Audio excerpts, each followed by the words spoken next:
All right, let's talk about Metal Gear Solid 5 again. And let's talk about spoilers. So I hope no one's watching this, but I hope if they are, they're ready. Let's start with quiet. All right. So there's this mission at the end, a quiet exit, where you are um, rescuing Quiet. She's left. She's got herself captured. She's this. What follows it? Okay, one of the coolest cutscenes in the game, bar none, is her just wrecking shop. Loved it. Loved it. Loved it. Then they follow it up with this fucking ridiculous mission where I gotta blow up 30 tanks. Fuck you. Why can't I just have a good mission? Whatever. Whatever. So then she leaves. She's basically killed herself because she had the third vocal parasite that was gonna. She's her goal. She was working for Skullface. Her goal was to take out Snake, Big Boss, and she never spoke. That's why she never spoke. That's really cool. I like that. Also, she was scantily clad because she's now like a plant. She gets nutrients for the sun and breathes through her skin and yada yada yada blah blah blah. Okay. That's cool. It's kind of a goofy reason to have her not have clothes on, but she looks stylish and cool. It's just that the camera looks at her boobs all the time, every single time. And again, I can do that on my own. I don't need you, Kojima, to show me boobs. I can do that without your help. Done it many times. But anyway, her leaving, that was a cool, I don't want to say emotional exit. It was a cool thing to happen. And I liked it. I liked her exit. That was good. It wasn't very quiet exit, but it was an exit. What I don't like is that there's no way to get her back because even I don't care if it makes a time inconsistency. She was probably my favorite buddy. I really liked the dog. I didn't even talk about the buddies. Buddies are great. I didn't even talk about buddies. Brain aneurysm. I loved having Quiet there. I didn't like her humming. It was kind of obnoxious, but whatever. Take what you can get. She's nice to have in a firefight because if you're about to blow cover, she'll shoot something and then they'll think it was something else and not you, not me busting out of a cardboard box like a psychopath. Um, so that's good. So let's go here. Oh, you see my guy's ridiculous face right there? Let's talk about that. That's the face I made at the beginning of the game. Assuming this means nothing, so I'm just gonna make some goofy face. Little did I know, um, spoilers for the real ending, you're not playing as Big Boss, you're playing as the medic that's on the helicopter, someone else. So during that ending cutscene, I get this goofball face with a fucking giant face tattoo of a skull. But anyway, so I had this spoiled for me um, when I was in chapter 2 and I still had like all of chapter 2 to do. I had this spoiled to me, so I was thinking about it. So when like the blood tests for Eli came back, I was like, yep, that's why they came back negative because he's not your kid, because you ain't the guy. And this is interesting. And once it was told to me, I was like, that makes perfect sense. That's why there was that guy at the beginning. I had always thought about that guy and was like, was he a hallucination? But that couldn't have been true. I mean, he was driving the car or the hospital van thing. That's it raises a lot of story things, and they've really tied it up nicely. That's very interesting. I loved hearing about that. I loved hearing all the tapes you get after you beat the game. Finally, for like with Zero, and he's talking to Ocelot, and Zero's talking to Miller, and apparently he didn't tell Miller that this snake isn't the real snake, which is like hilarious. Um, that's really cool. I actually do like that twist ending. It's a little gotcha, but whatever. What you gonna do? Um, that was cool, and that's all I'll say about that. There's a couple other things here. Chapter 1 ends abruptly. Skullface never really is um, appropriately used or explained or anything like that. I like him. I think he's a cool character. I don't think he was used well. It ends with an awesome fight though. And he dies, and you can just shoot him a bunch of times. That's cool.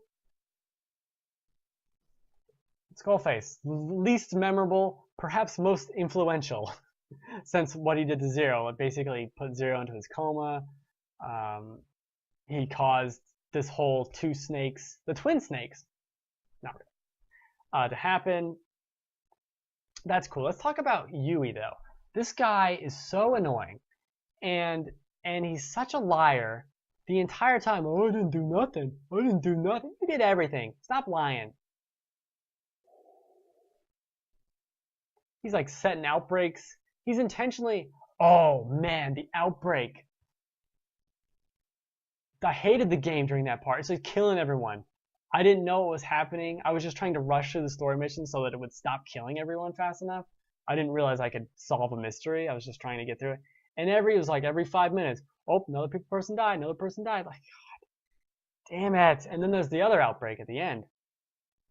That was cool. That was powerful. That was good.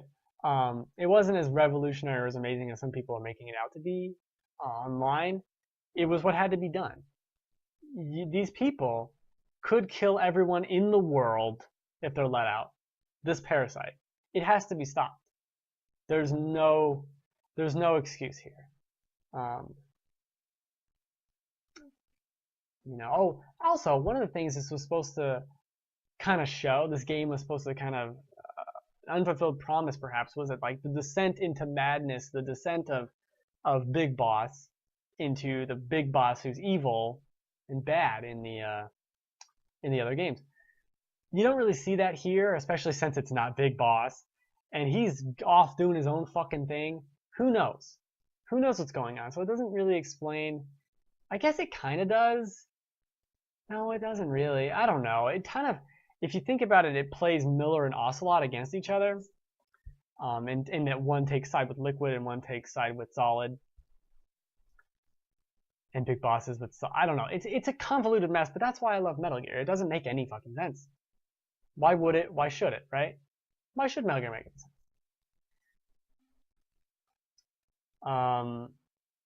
Let's also, final thing, let's talk about the cut mission, Mission 51, where you go and fight Liquid, Eli.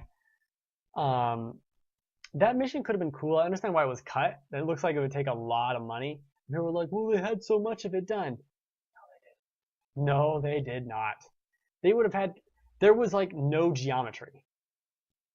And at the end of the day, I don't know if it was really needed. I think it could have used a little more of a wrap up. But I don't know if it was needed to fight Salamanthropus again. That's a mouthful, by the way. I don't know if it was a necessary thing. But overall, as disappointed as I was at certain points in this game, as much as I hated it, some of these pacing issues, some of these gameplay issues. Why am I fighting a fucking boss here of skulls? That's terrible. Just terrible. Why am I doing this? Why is there so much filler? Why is there so little plot in Chapter 1? In Chapter 2, it solves all that by just having every main mission basically being an interesting story mission for the most part. And I loved it. I loved the story overall. Overall, it's a great Metal Gear Solid story, even if it raises a lot of issues and it maybe retcons a few things. I'm not sure. I'm not a scholar of Metal Gear.